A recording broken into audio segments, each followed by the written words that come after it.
Hello and welcome to The Appetite, a podcast brought to you by Opal Food and Body Wisdom, an eating disorder program in Seattle, Washington. The Appetite is all about issues of food, body, sport, and mental health. I'm your host, Carter Umhau, a therapist, artist, and writer, and today we have Chrissy Hughes in the studio with us talking about the implications and story around sport retirement. Hi, Chrissy. Hi, thanks for having me. Yeah. And we also have Opal Co-Founder Bazzi here today, too. Hi, it's great to be here. It's really fun to be able to do this episode with Chrissy. We're both on the sport and exercise team at Opal, and it's been just a joy to have her be a part of this team and bring her on into the staff. So tell us, what do you do at Opal? I am a primary therapist as well as an exercise experiential therapist. Sometimes I have a hard time explaining what it is because it's not a typical way of doing therapy, I found. So it's a live therapy session where we're exploring clients' relationship with movement and exercise and sport. So we're not sitting in a room doing traditional talk therapy. We're outside often in the community doing different types of activity and noticing what comes up for them. Mm-hmm. It's neat because there aren't very many treatment centers that offers this type of therapy. And so this was part of the sports programming that we developed early on, was to offer these individual experientials, knowing that to actually do the movement itself while you're working on it therapeutically, a lot more can happen, a lot more change can occur through the exposure work. And so we have had someone in this position maybe 2 years into the start of Opal, and Chrissy is one of our current exercise experiential therapist and is great in the role. She does a great job. So you'll actually go out and about and do what sorts of things?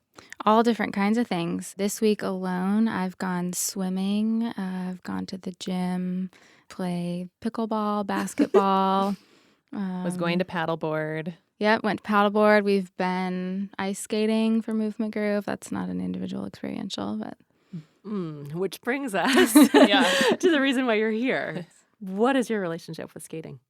Well, I was a competitive figure skater for a long time. I started when I was 5 years old, and I retired when I was just almost 19 and ended up going back and doing another stint a few years later. So skating's a big part of my life, or at least it has been historically. And I would say it's still a part of who I am at this point today, even though it looks really differently. What did it look like day to day back then? Well, when I was in kind of the most intense part of my career, skating showed up in my life pretty much every single day. I skated 6 days a week, had 1 day off. Got up early. I was on the ice at 6 o'clock in the morning and skated for a couple hours before school. Then I went and did a full day of school, and then something in the afternoon I was either on the ice or doing some type of off-ice training. And then would kind of go home, do homework, and go to bed, and then How did do you it have all time again. for homework? Repeat. I know. Looking back, I don't know. Before I started driving, I was really good at doing homework in the car and changing in the car and doing a lot of multitasking. When you say that, I think, well, I'm sure you figured out how to do homework because you were already skating. Like that, your day was from such a young age already defined by that. So as I might think about, homework is the priority, it sounds like skating was your priority first in a lot of ways. Yep. There was a lot of structure around it. And one thing, I guess, just to say, and hearing you talk about that, in the life of a serious competitive athlete, there's not a lot of free time. So you always knew where you had to be and what time. Yep. Yeah. My day-to-day was pretty prescribed. There wasn't a lot of creativity or thought that had to go into choice, it. Right? Which has implications that we'll be talking about. Teaser. Sorry. I just had to give the teaser. It's good. So speaking of which, how did you think about kind of your identity as a skater during those 14 years? Yeah, I think back then in the midst of it, I probably could have told you I had a pretty strong identity around skating, but it didn't really sink in until I stopped. So at school, most people knew me as the ice skater. It was kind of a label that I had. And people in the skating community, particularly in the local skating community, knew who I was. So I was pretty well known by most people by skating. Family events, how's skating is the first question that I would get asked, and the updates would encourage people to ask it the next time that they saw me. So it was very much a part of who I was, but I didn't realize how deep that ran until I had retired and had to figure out what to do next. Do you remember how that felt, that people knew you in that way, and many people were asking you that question of how skating was, and they weren't having as much variety with the rest of the questions? But what is it? What did it feel like? Mm-hmm. It probably hit me on two different levels. I'm more reserved. I'm a little bit shy, so I wouldn't typically put that out there for myself. So then the fact that people were noticing and I didn't have to put it out there felt really good. Mm-hmm. And then, I was special in a way. I was different at school. I always got to miss first period in the morning because I was at the rink skating. There was something that skating allowed me in being different, and that felt really good. And then for a lot of my career, I was pretty successful, especially locally. So I often had positive responses to give about how skating was going. And yeah, it felt really good to be recognized. So how did retirement come about for you? It sounds, from what you've shared so far, like skating was going really well. Mm-hmm. There was a lot of reward in it. Mm-hmm. Why did you retire? It kind of came as a sudden decision for me. Things were going really well, particularly locally, regionally, sectionally. And then on the national and international levels, it's a lot more competitive there. And so I was doing my best, generally speaking, and ending up middle, lower end of the results, in the middle of the pack. That level of competition just started to really get to me. I didn't handle the pressures of that super well. I don't think that I was totally attuned to that at the time anyway. My coach, we were flying back from a international competition in Germany, and it had gone kind of like what I was saying, bottom, middle of the pack. And he asked me to do some soul searching around what I wanted to do for the rest of that season. We were just going into the qualifying season. And that question just totally threw me off because retiring was something that I hadn't ever really thought of. It was just, I knew what the rhythms of the seasons, of the day, and I just did kind of like one foot in front of the other, just kept on going. And so when he asked me, it was like, whoa, I never thought of that before. But then I think it tapped into something of like, oh yeah, there's a lot of pressure. This is really hard. And I have the option to do something else. And so I decided, that I wanted that season to be my last. So from soul searching to like just really taking it as an ending, an opportunity for an ending. Yeah, and there was some back and forth. So I had decided that regionals, which was going to be 3 or 4 weeks out, would be my final competition. And regionals is a qualifying competition. So if you place in the top 4, then you get a place to go to sectionals. And if you get a place at sectionals in the top 4, then you move on to nationals. And so given kind of the status of our region and my skill, I was likely going to place in the top 4 at regionals and have a chance to go to sectionals. But I had decided initially that I would go to regionals and have that be it for me. I would kind of give up my place at sectionals. And so I went to regionals thinking that this was going to be it. And it was really emotional. I had been to regionals, I think that was my 13th or 14th every single year, every October for pretty much my whole life. And this was going to be it. And so it went really well. I ended up winning. It was a Saturday, and I think I had until Tuesday to turn in my paperwork or not for sectionals. And so it really came down to the wire, and I ended up thinking, if I don't go, I'll always wonder what if. And I think at that point I had decided to give up my place because I was afraid of going to sectionals and not qualifying for nationals. Oh, wow. And I think the soul searching led me there to realize that I was kind of stepping out because of fear. So I had thought, if I do that, I'll always wonder if I would have made it. So I decided to go to sectionals. That was a lot of emotion, that competition too, because it was potentially my last, but I didn't want it to be. I wanted to go to nationals. and I barely squeaked out. I got fourth. So I earned a spot at Nationals. And so Nationals in January ended up being my last competition. What did it feel like to be in your last competition, getting on the ice that day and knowing it was the last time? Yeah, it was so surreal. There was a particular kind of pressure on this. And I think some of it had shifted for me away from, trying to beat the other competitors. And it became, at that point, more about what it meant for me in my process. I have this very distinct memory of walking up to the boards before I had put my skates on and kind of just taking the whole arena in. And I had gone to Nationals. This was my fourth year in a row. And just kind of like, wow, what this place is, what happens in this place, how to earn this place, and really took in what it meant for me and the privilege of what it was to be there, and just the smell of the ice and the temperature and the noise of the crowd. And I was a lot more present, I would say, knowing it was my last. And then I ended up skating really well in my long program, which was it. And it's funny looking back and watching the video, it all seems so like it happened so quickly, but I remember really slowing myself down. And I got emotional on the ice, which was not something that typically happened for me back then. It happens a lot more now, I would say. But yeah, I got really tearful and just tried to take the moment in as much as I could, knowing that I'd never be back. Jeez. Yeah. Gosh, you telling the story is tearing me up. Of course you were crying and emotional on the ice that day. Oh, what a beautiful thing, though, that you got to really intentionally walk through those last moments knowing that you were doing so and that you could remember those details and slow down your breath and take in everything. Yeah. Not everyone has the privilege of doing that when they finish their careers. Absolutely.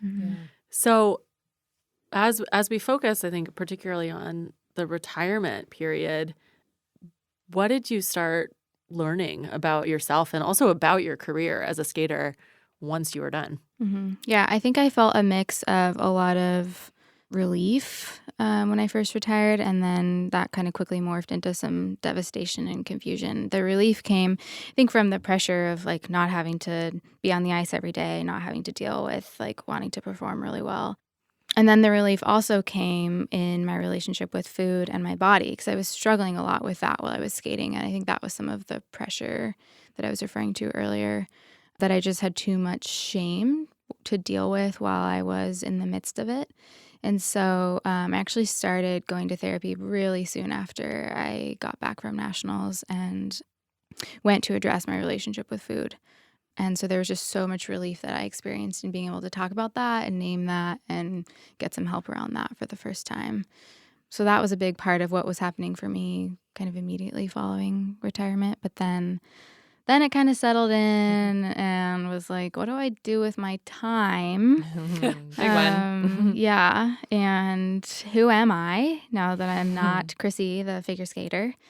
And that was really devastating. And that ended up being a lot of my work in therapy too, was around identity and who am I, what am I if I'm not a skater? How did you start answering those questions? Well, I still went to the rink a lot because that was what I had known. You say that in such a sneaky way. Yeah, I think looking back now, it's of course I went to the rink. What else did I know? And so part of figuring out what else there was to go back and return and try to do it differently. And that was hard at first because I'm such a worker and a trainer, and that's what I showed up to the rink every day doing and knowing I didn't know anything differently. And so it was awkward to be there. And I remember running my programs and my coach being there and being I wasn't training anymore, but that's kind of what it appeared like I was doing. The questions were answered very, very slowly. And I think a big way that I answered that was actually through I studied exercise science in my undergraduate. And my senior thesis was a project around sport retirement and looking at the effects that sport retirement has on, it was specifically figure skaters, but just athletes in general too. And so it was really neat to see myself in a lot of the research and a lot of the things that I was reading and realize oh, whoa, retirement is a thing for other people. It's not just easy and it's not just something that happens. It's a process that people go through and it can be really hard. What did you find out in in your research? Well, I looked specifically at the effects on physical health, psychological health, and social health. And I learned that there's a lot of variety that happens for people as they transition out of sport. But there's also a lot of struggle. So people's bodies change, if they go from a lot of hours of training to sometimes, a more sedentary lifestyle, their bodies are going to shift. And that can impact their physical health, but then that also has a pretty strong impact psychologically.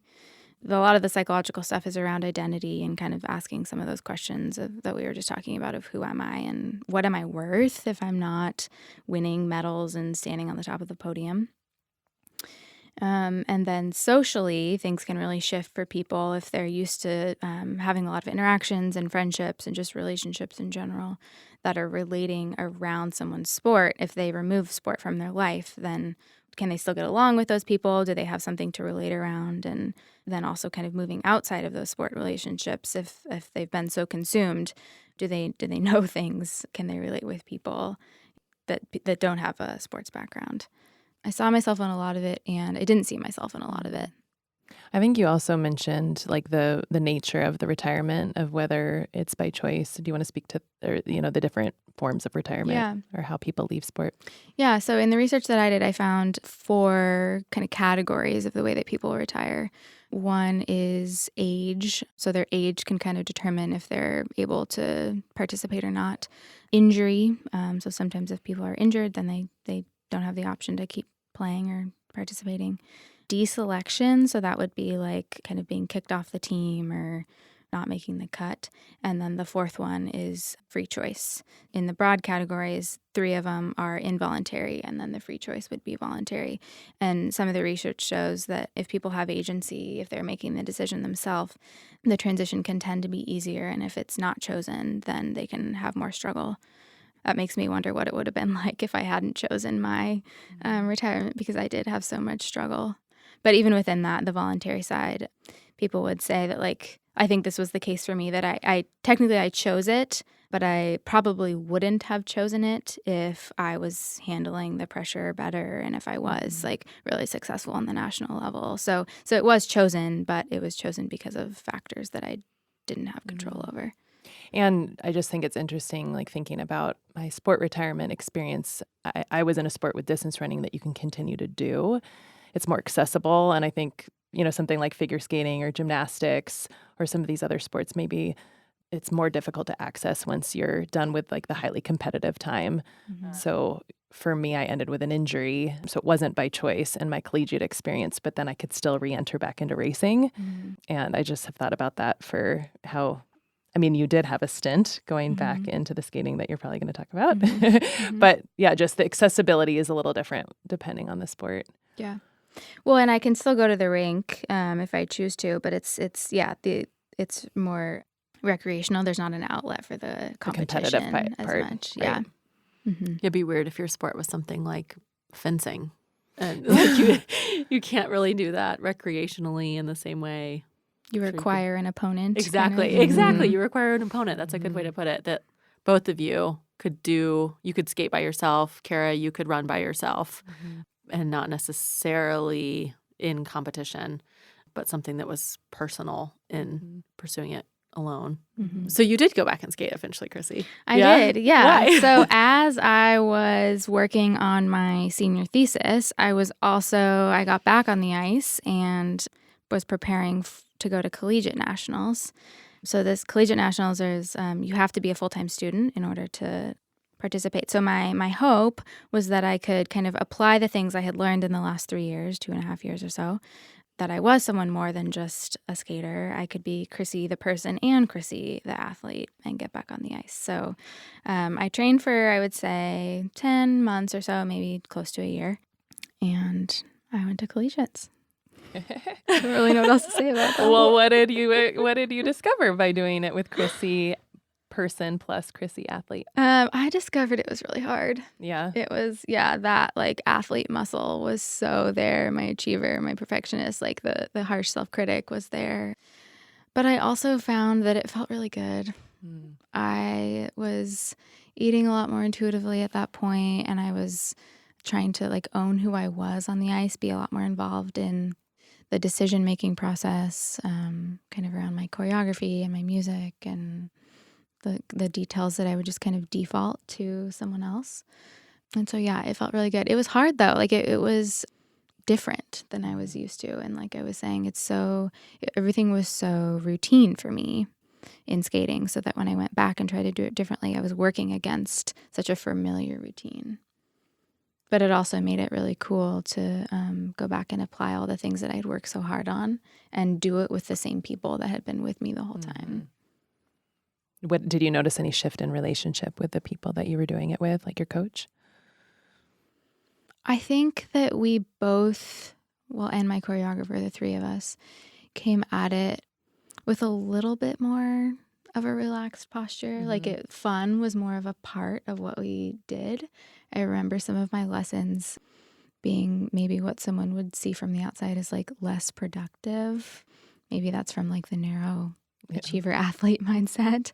But it was actually really productive because we were having fun and, learning and growing at the same time. Mm-hmm. And the environment at collegiates was so much different. That was fascinating. Like everyone else was, I don't know the specifics of their experiences, but it seemed like from the outside, people were generally showing up as like a student athlete. Right. They had to have both identities and just kind of a more holistic approach than like the mainstream nationals. It was all about doing your best and winning and qualifying for international and denying other parts of yourself. Totally. Kind of. Yeah. Yeah. Mm-hmm. Mm-hmm. All your eggs are in the one basket. Yeah. Yeah. People would like cheer each other on, which didn't typically happen. Yeah. In the other scene. Yeah. Yeah. Wow.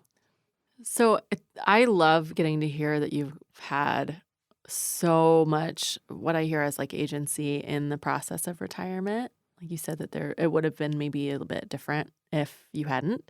And that also you got to go back in with such strength and curiosity and collaboration in the collegiate nationals. I wonder if from the experiences that you have had and the ones that you've created sort of for yourself and all of that, would you have advice for other athletes or coaches in particular around how people could be prepared for retirement before they're actually done? Mm-hmm. Well, I think first and foremost, I would say encourage people to recognize that as a thing that's going to happen. Retirement. Yeah. Like they're not going to be an athlete for the rest of their lives. Think big picture. Yeah. Long term. It sounds so obvious as I'm saying this, but it really wasn't for me. I hadn't thought of it. So just knowing that it's going to end and something else is going to take its place, and just to get curious about what that might be. Kara and I lead the Rethinking Sport and Exercise Process group together, and one of the activities that we do is an identity pie chart, and we have clients kind of look at all the things that make up who they are.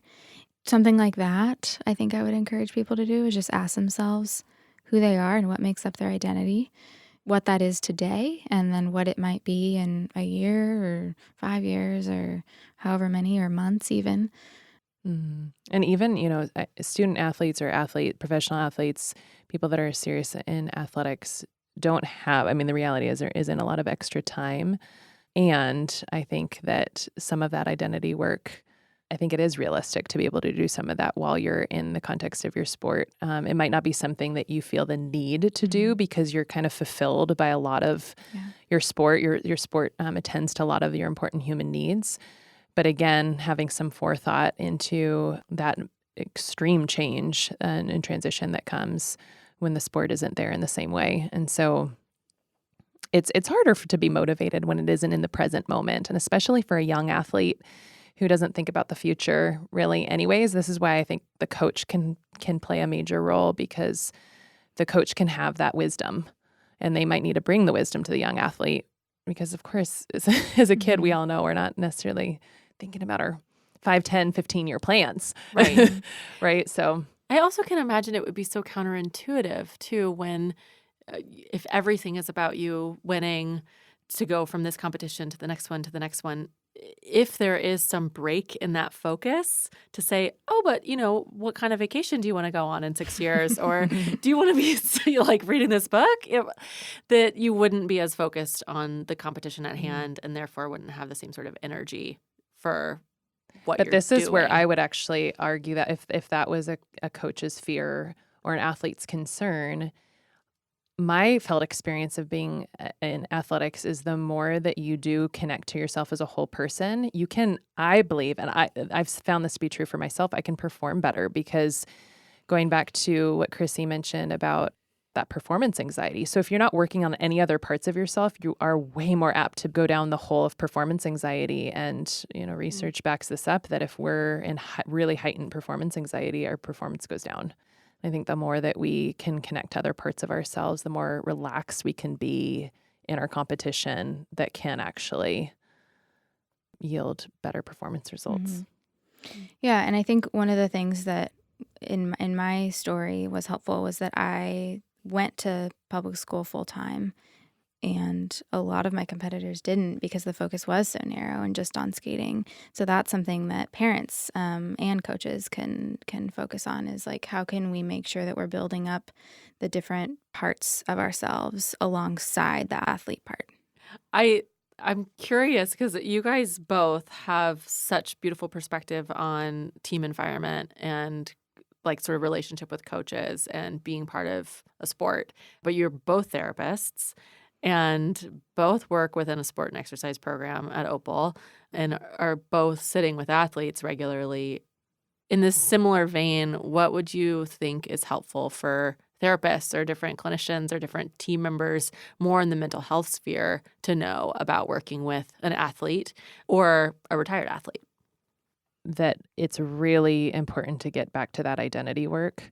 I think if you don't relate to it as a provider, if that hasn't been a part of your experience, it is, I think, really important just to really learn about the role of athletics in their life and then how it's translating. So if they're no longer actively participating in sport, realizing that it still can be a major part of their identity or their orientation towards life. We kind of talk about like the athlete mindset. And so to be attuned and attentive to how that person has been impacted by their sport or currently impacted by their sport and making sure that that's a really integrated part of treatment. Yeah. What would you say, Chrissy? As much as possible, getting a feel for what the day-to-day was like for the person, what they saw on a regular basis, what they smelled and felt and heard, and just kind of like as much as possible get the nitty-gritty felt sense of what that was like. So you kind of know what you're working with and in the other person's felt experience of what it was like for them to be an athlete. I would add one really cool way of doing that is watching video. So we've done that with our clients. If they have anything, especially with competition where things were recorded, or even if it's within their sport, but it's a video of not of them, that could be a way to get more of a felt experience because you're taking in more of the senses when you're watching a video versus hearing about something. Mm-hmm. So that can be a cool way of absorbing somebody's experience. Mm-hmm. Yeah, I did that in my therapeutic process, and it was really powerful to hear my therapist's experience of me on video versus what was happening for me at the time internally. It was a really different experience, and that was powerful. Oh, that's striking to think about, sort of particularly in figure skating, maybe the performance of it. I say particularly in figure skating because I think the entire world loves watching figure skating in a really particular way because of the performance of it. I can't figure out a different word, but the beauty of it and the awe and the technique. So to think about someone watching that with you and you actually getting to narrate something internally that maybe wasn't as elegant as what people were seeing.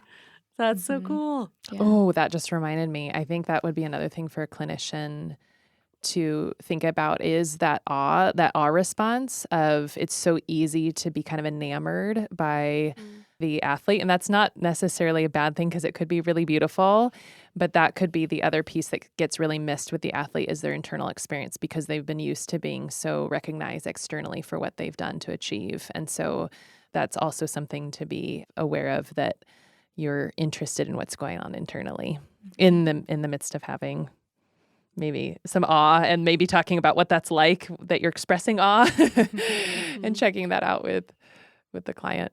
Yeah. The last thing I would say on that is getting clear about what language is helpful for the athlete or former athlete to use. I know I was really sensitive around the word retire. I was intentional about that language versus quitting. that was a particular thing for me. And you never know what it'll be for the person that you're sitting with. Mm-hmm. Mm-hmm. Chrissy, earlier you said that when you retired, just figuring out what to do with your time was such a huge question. So I'm wondering as well about kind of how you would think through, the athlete mindset in terms of just temperament and the way that the day's spent, not just necessarily with the sport, but the way that your brain is impacted by doing the sport all the time and how that might impact identity or lifestyle or goals for the present day. Mm-hmm. Yeah, for me, it was a lot of trial and error. Yeah. It was good timing for me because I was in college and I was living in the dorms. So I had a lot of natural community built in and a lot of natural opportunities for things to do. But I didn't know how to use I didn't know how to find an outlet for my movement self, my mover. And I remember one of my friends one day walking through the dorms and just kind of asking, does anyone want to do a race with me, a running race? I was like, well, sure, I guess I will. And I hadn't ever run, and that was not something that I was really interested in doing, but it was like, oh, someone's giving me a goal. Someone's giving me something tangible to do with movement. Great, sign me up. And that was what I did, and it was fun, and it was social, and my friend graduated before me, and after that, it was like, it's really not my thing. Running's not my thing, but it fulfilled a need for me at the time. Mm-hmm. And I think that people are probably just going to have to, trial and error and find out what works for them and what doesn't. It's also, a vulnerable time for somebody to develop an eating disorder because of that, because of sort of investing in something kind of day in and day out and seeing something being achieved. That can be a really vulnerable time for someone to turn towards food to quote unquote achieve and win. Mm-hmm. I also think a lot of people end up trying to find the movement achieving outlet. I think a lot of people end up going to things like CrossFit, or especially if they're an adult, what do they have access to that they can still have numbers and goals? And it can be really difficult to tap into creativity, tap into play, tap into pleasure. That's another one. Pleasure is a big one. Because there's so much denial of pleasure to be an athlete. Mm-hmm. There's a lot you're turning off to keep working. Mm-hmm. Going back to the research that I was talking about earlier, changes can happen in people's bodies as they transition out of sport, sometimes, not always. And some of what makes people vulnerable is them not wanting their bodies to change or having feelings about their bodies changing and turning to food and exercise sometimes as a way to try to prevent their body from changing like it would naturally. Mm-hmm. Such a vulnerable time. Yeah. I'm just like, gosh, even having to figure out how do I set a schedule for myself that is meaningful? Mm-hmm. And is it okay if it's not meaningful too? I mean, that feels like a big question too, just that everything would have a purpose. Mm-hmm. So if you're eating or if you're moving, that there would be some goal-oriented action attached to it. It feels like a rug is getting pulled out from underneath you in some ways. Yeah. And the sad part is that a lot of kind of the sport organizations and systems haven't had resources to help athletes go through that normal, that struggle, that transition. And it's kind of baffling to me with all the money that's in sports that's been, there hasn't been the resources to help people exit and transition. The NCAA, I learned at the Female Athlete Conference in Boston last month that the NCAA is recognizing this more and started a program called Move On. I think it's early in its development, but I'm at least glad that they're acknowledging that to try to make some change systemically and create more prevention programs and try to address this earlier before people are just kind of floundering through it. I think what you were saying earlier about there often not being a need identified for this, my sense is that governing bodies probably feel similarly, that they'd be more interested in investing in young, budding athletes than ones who are kind of on their way out. So it's kind of sad. So we've got so much of a listenership that is athlete-based in a lot of ways. We do so many different episodes around movement-oriented subjects. But for those that are listening and don't identify as an athlete at all, would you equate this retirement process to any other life transition for other people? Definitely. And I think that was a powerful part of the research that I did.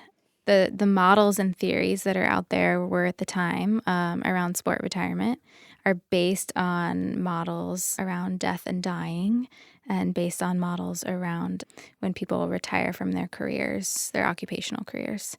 These kinds of transitions are definitely, they exist out in the world in other forms. And we've seen it practically in our Rethinking Exercise and Sport group, because everyone comes to that group and not everybody has a sports story or identify as an athlete. And it's been really fun to hear their perspectives come into group of identifying just different parts of their life that they've really invested in, whether that was art or music or as a student, identifying where you're putting all your eggs in one, like a lot of your eggs in one basket of your identity is where it could be really translatable. Mm-hmm. Another thing that comes to mind is a relationship breakup. Mm-hmm. I remember calling skating my boyfriend for a long time because I didn't have time for an actual person boyfriend. Yep. To equate the experience to a breakup or a death really speaks to the process of grief that someone would need to go through in a retirement. Mm-hmm. That it's not just a transition of schedule or identity. As we know, losing a form of identity would be a huge thing to grieve. Yeah. And I think that's such an important point for listeners to consider grief, because I think a lot of times people, that's where maybe an eating disorder starts, or they go to CrossFit, or they're trying to avoid the grief by translating it into something else potentially. And that's where some destructive things can come in because they're wanting to avoid the death, the grief. Or the rebound relationship. Mm-hmm. Right? Exactly. There you go. You're in love with someone and then you go break some hearts. Yep. Yeah, you just turn it around and you yep. So it's good to pause and consider that. And it's hard, of course, too. I would hope that if somebody is resonating with that right now as you're listening, I wouldn't want someone to go through that grief alone either. Right. So hopefully, if that's coming up for you, there's somebody that you can reach out to that would care about you and be able to listen to maybe the grief that might be coming up. Mm-hmm. Absolutely. Yeah, and on the flip side, there's so much variety in how people respond to big transitions like this that for some people, retiring from sport or any major transition in life would just bring relief. I think it's unwise to assume that every transition would only come with hard emotion. Very good point. Chrissy, thank you so much for joining us and for talking about your skating career. I know that you haven't done that a lot in the Opal space, and it's fun to get to learn more about it. Yeah, thanks. Yeah, it's definitely a new experience.